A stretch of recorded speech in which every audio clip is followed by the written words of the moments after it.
Hello everyone, welcome to our channel. आप जुड़ चुके हैं हमारी पीजीटी सोशियोलॉजी 1000 क्वेश्चन सीरीज से। पहला क्वेश्चन आपकी स्क्रीन पर है। आइडियल टाइप के माध्यम से वैज्ञानिक अध्ययन करने का सुझाव किसने दिया? Weber, marks, Durkheim, Sorokin. Answer is weber. Next, ideal type संबंधित है आदर्शों से, विचारों से, मूल्यों से, आइडियल पर्सन से। राइट आंसर है आइडियल टाइप विचारों से संबंधित है, जो आइडिया आता है उससे रिलेटेड है। नेक्स्ट क्वेश्चन है, वर्स्टेहन मेथड का अर्थ है समझपरक अध्ययन, वस्तुपरक अध्ययन, व्यक्तिपरक अध्ययन, इनमें से कोई नहीं। राइट आंसर है समझपरक अध्ययन। अगर आपको इन सभी की डिटेल एक्सप्लेनेशन चाहिए तो आप हमारी मॉर्निंग वीडियोस देख सकते हैं, और अगर आपको इसके नोट चाहिए तो आप हमारे टेलीग्राम ग्रुप से फ्री ऑफ कॉस्ट डाउनलोड कर सकते हैं। नेक्स्ट क्वेश्चन है, समझपरक अध्ययन में अध्ययनकर्ता घटना को व्यक्ति के नज़रिए से देखता है, समाज के नज़रिए से देखता है, ए और बी दोनों, केवल ए। राइट आंसर है व्यक्ति और समाज दोनों के नज़रिए से देखता है। नेक्स्ट, वेबर के अनुसार कोई भी समाजशास्त्री पूर्णतः मूल्य तटस्थ हो सकता है, मूल्य तटस्थ नहीं हो सकता, मूल्य निरपेक्ष हो सकता है, या मूल्य रहित हो सकता है। अकॉर्डिंग टू वेबर, कोई भी समाजशास्त्री पूर्णतः अपने मूल्यों से हट करके मूल्य तटस्थ नहीं हो सकता। नेक्स्ट क्वेश्चन है, आइडियल टाइप अनिवार्यतः वास्तविकता में होता है, वास्तविकता में विद्यमान है, ये ज़रूरी नहीं होता, इसका वास्तविकता से कोई लेना देना नहीं होता, या पूर्णतः वास्तविक होता है। तो ideal type according to Weber ये हो भी सकता है वास्तविकता में और नहीं भी हो सकता है, तो अनिवार्य नहीं है कि वास्तविकता में विद्यमान ही हो। बी राइट है। नेक्स्ट क्वेश्चन है, मूल्यांकनात्मक निर्णय विधि का प्रयोग किसने अपने अध्ययनों में किया था? Marks, weber, Parsons, Sorokin. और राइट आंसर है वेबर, मूल्यांकनात्मक निर्णय विधि। अगला प्रश्न है, वेबर संबंधित थे प्रकार्यवाद से, अंतःक्रियावाद से, संरचनावाद से, उद्विकासवाद से। राइट आंसर है अंतःक्रियावादी परिप्रेक्ष्य से संबंधित थे। नेक्स्ट क्वेश्चन है, आदर्श प्रारूप के संबंध में कौन सी बात सत्य नहीं है? ये अंतिम होते हैं, ये अध्ययनकर्ता के मस्तिष्क की उपज होते हैं, ये वास्तविकता में विद्यमान हो, ये अनिवार्य नहीं है, ये आदर्श नहीं होते हैं। राइट आंसर है कि आदर्श प्रारूप कभी भी अंतिम नहीं होते हैं, ये परिवर्तित होते रहते हैं, तो ये बात सत्य नहीं है।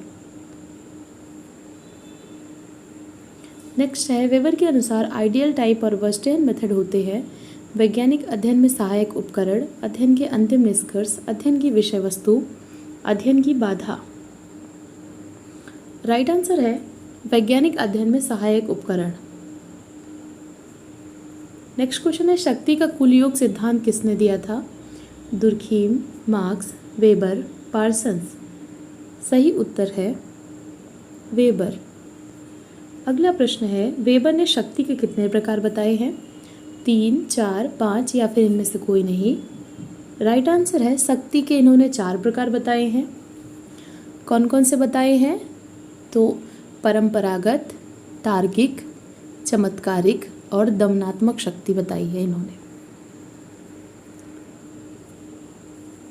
वेबर के अनुसार इनमें से कौन सा सत्ता का प्रकार नहीं है? तार्किक, परंपरागत, चमत्कारिक और दमनात्मक। तो दमनात्मक जो सत्ता है ये इन्होंने नहीं बताई थी, शक्ति में ये बताया था। तो सत्ता के 3 प्रकार बताए थे और शक्ति के 4 प्रकार बताए थे। अगला प्रश्न है, शक्ति का वैध रूप कहलाता है सत्ता, वैधता, विश्वसनीयता, या इनमें से कोई नहीं। राइट आंसर है सत्ता। नेक्स्ट क्वेश्चन है, भारत देश का राष्ट्रपति कोई आदेश दे, उसे सभी लोग मान्य करें, ये किस प्रकार की सत्ता है? तार्किक, परंपरागत, दमनात्मक, या फिर चमत्कारिक।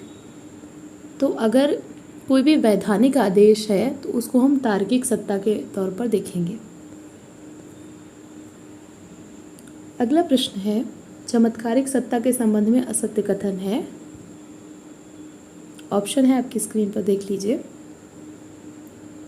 राइट आंसर है यह उस व्यक्ति के पश्चात उसके उत्तराधिकारी को प्राप्त हो जाती है। ये गलत है, क्योंकि चमत्कारिक सत्ता हमेशा व्यक्ति में निहित होती है और इसका हस्तांतरण नहीं किया जा सकता। ये गलत है। अगला क्वेश्चन है, वैधानिक सत्ता होती है अनौपचारिक, व्यक्ति विशेष में निहित, लिखित नियमों से बंधी, परंपरा के आधार पर हस्तांतरित होती है। राइट आंसर है जो वैधानिक सत्ता होती है वो हमेशा तार्किक होती है, लिखित नियमों से बंधी होती है। अगला प्रश्न है, वेबर के अनुसार वर्ग का निर्माण होता है जीवन अवसर के आधार पर, जीवन शैली के आधार पर, बाजार स्थिति के आधार पर, उपरोक्त सभी। राइट आंसर है ये सभी, जीवन शैली, बाजार स्थिति, जीवन अवसर।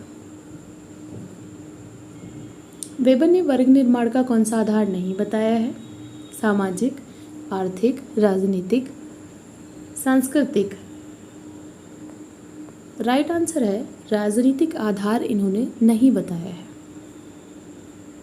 अगला प्रश्न है, आर्थिक आधार पर वेबर ने कितने प्रकार के वर्ग बताए हैं? 2, 3, 4, 5।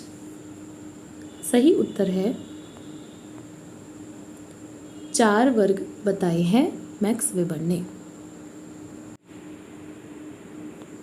आज का प्रश्न है, आज के वीडियो से ही, अकॉर्डिंग टू वेबर शक्ति के कौन कौन से प्रकार है?